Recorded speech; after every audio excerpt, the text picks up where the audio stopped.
Good evening, friends. So last year, I had the opportunity to visit New Orleans. And while I was there, I was fascinated by the incredible oak trees that you can see throughout the city. They are everywhere, they are gigantic, and they are beautiful. A lot of these trees are very old. Some of them have been around for hundreds of years. And a few of them have very, very interesting and sometimes very strange histories to them. So I decided to track down as many of these oak trees that I could find and present them in a little segment that I like to call Oaks of Note.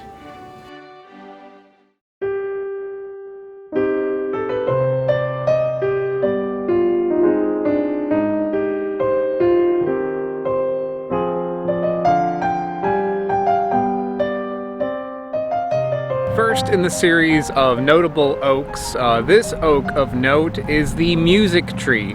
This is an oak tree that survived Hurricane Katrina, but then when Hurricane Isaac came a few years after that, it was struck by lightning and destroyed. So the city had an expert chainsaw artist, Marlon Miller, went to this tree with a chainsaw and carved out these intricate designs. Although it was destroyed by a hurricane, it still lives on, even more beautiful than it was before.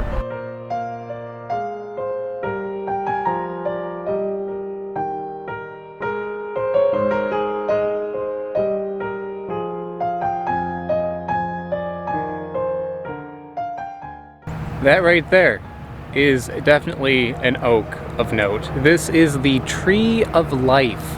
This tree is not the oldest, but it is definitely one of the biggest. Planted in 1740, I think is what the sign said. It is here in Audubon Park, right by the Audubon Zoo. And according to the site Atlas Obscura, if you climb this tree, which I guess a lot of people do, you can actually see over the fence there and see giraffes sometimes. The article also kind of encourages people to climb the tree, and that there's like little ropes and things on the tree to help you climb it. Don't climb this tree. I don't think you should climb this tree. Pretty sure it's not allowed. There's been a lot of like vandalism on this tree. You can see graffiti, or I guess scratch-eaty into the trunk, and it's a danger of being hit by lightning. I think the ropes that Atlas Obscura mentions are actually the cords that are put on here to prevent it from being struck by lightning. So yeah, don't climb this thing, but you can see why somebody would want to climb it.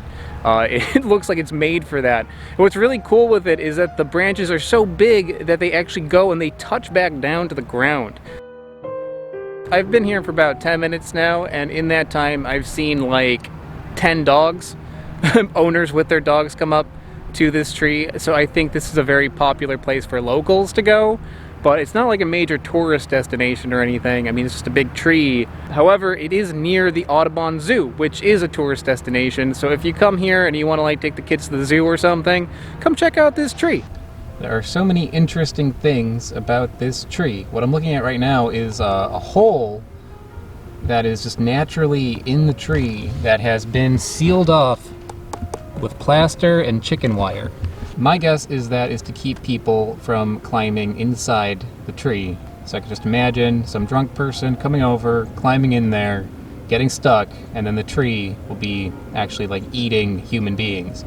So probably a good idea to seal it off, although if that were open, I would be tempted to, I don't know, at least like poke the camera in there. But yeah, not today.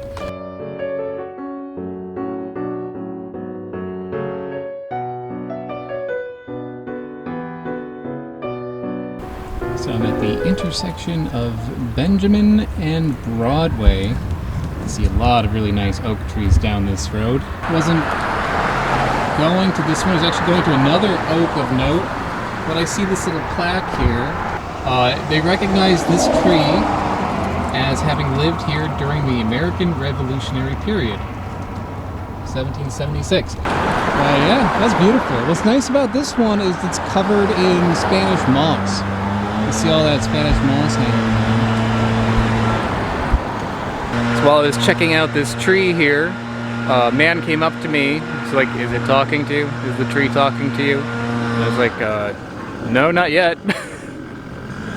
Just checking out the Spanish moss. He's like, oh, if you like the moss, you gotta check out the fir. The resurrection fern. All of it, not the stuff hanging, but the stuff around the branches will turn green and get all full. Oh, okay. Beautiful, really. Oh, nice. Yeah, I'll check that out. Mind the guy blowing leaves, but this one's cool just because it's totally unexpected. As I'm looking for another oak of note, I just happen across other oaks of note. There are so many notable oaks in New Orleans, guys. Let's move on to the next one.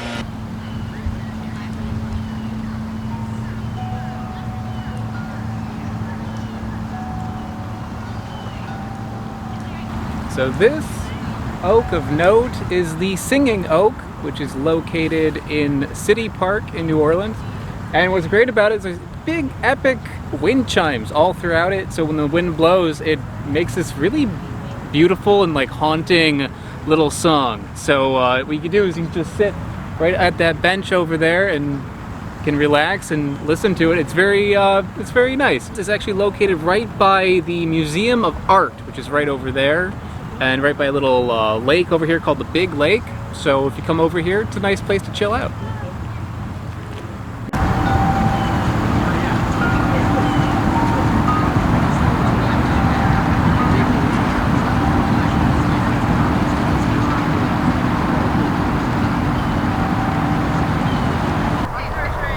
Right outside the New Orleans Museum of Art, you have Dueling Oaks Drive, the site of the Dueling Oak. And what's significant about this oak is that it was a popular site for people to have duels. So according to this website I'm looking at, duelingoaks.com, in early Creole days, more duels were fought in New Orleans than any other American city. Creole honor was a thing of intricate delicacy, to be offended by a word or glance. The dueling oaks were a favorite setting for these affairs of honor, with pistol, saber, or a long sword with a broad forte and a slender foible, a favorite dueling weapon since the 17th century. So I would imagine a lot of bloodshed has happened right here under this oak. I think this is something that happened under oaks in general, but this one in particular seems like it's got a little bit more history to it. There's a sign over here giving a little history to it.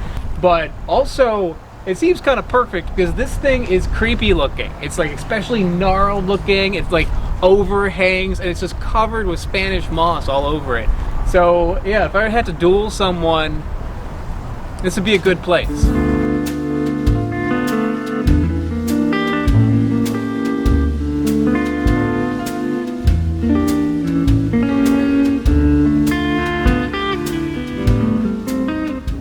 This here is the bee tree. I'm wearing a mask because this is actually on the Tulane College campus. It's during the pandemic, so if you're in this area, they're keeping very safe. And what's interesting about this is, obviously it's not an oak of note, but it is a placeholder for an oak of note, because for a long time there used to be an oak tree here, a very beautiful old oak tree, and it became a tradition for the students of this college to throw their beads on that tree. But unfortunately the tree died. But in order to keep the tradition, they erected some metal trees here that would be a little bit safer for the tree. They erected, I believe, 3 of them, or I've heard there's supposed to be 3 of them. Over here there's only 2, so there might be another one on the campus somewhere. So although this isn't quite as impressive as the actual tree was, it is nice that they're keeping the tradition alive.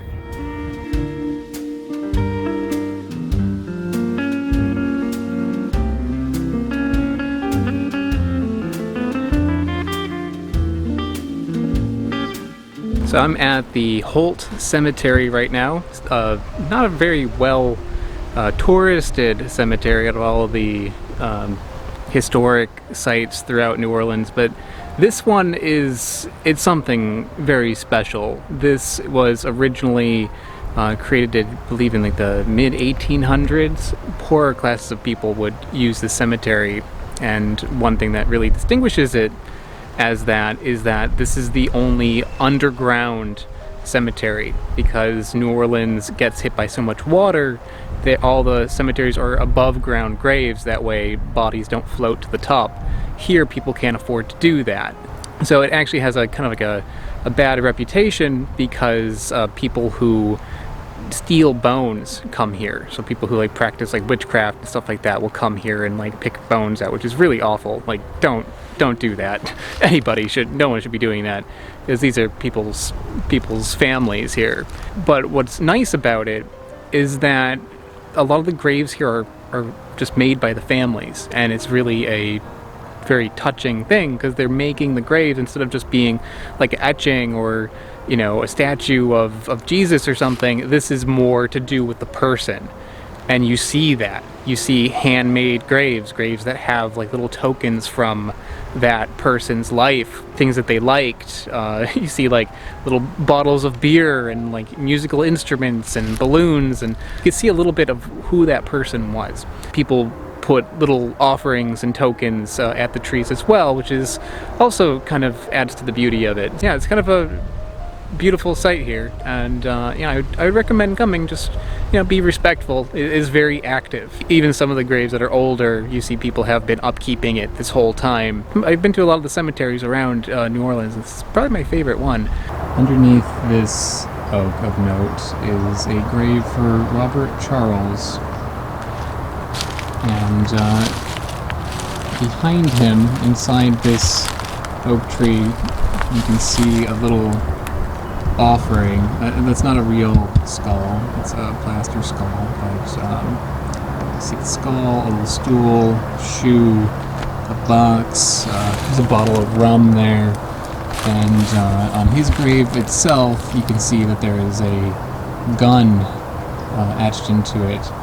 That's because of the history of Robert Charles.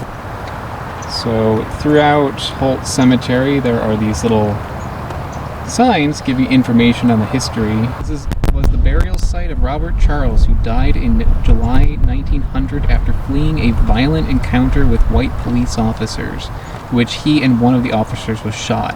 While being pursued by police and a vigilante mob, Charles shot 26 more people, killing 7 of them before he himself was killed. The event triggered riots targeting the city's African-American population. One of the first African-American schools, the Tommy Lafon School, was burned to the ground. Charles was buried in an unmarked grave, the location of which is unknown. So that is fascinating. So it seems like a lynch mob was after Robert Charles, and he didn't go down easily. Like, he died, but he ended up shooting 26 people in the process. So maybe this grave site is considered to be more of like a powerful area to give an offering or perform a ritual. That certainly is what it seems like, but yeah, I might be wrong there. But either way, this is very interesting. I would like to give a shout out to Smarter Every Day, AltPod, and the Harbor Leaf Tea Company. They are mega patrons over on patreon.com. If you haven't heard of it, patreon.com it's how this channel happens. It's how I can afford to keep this YouTube channel going. So if you haven't checked it out, please take a moment to go into the description below and click the link there. I also have t-shirts for sale over at my web store. A link to that is in the description as well. Thanks so much, guys. Bye-bye.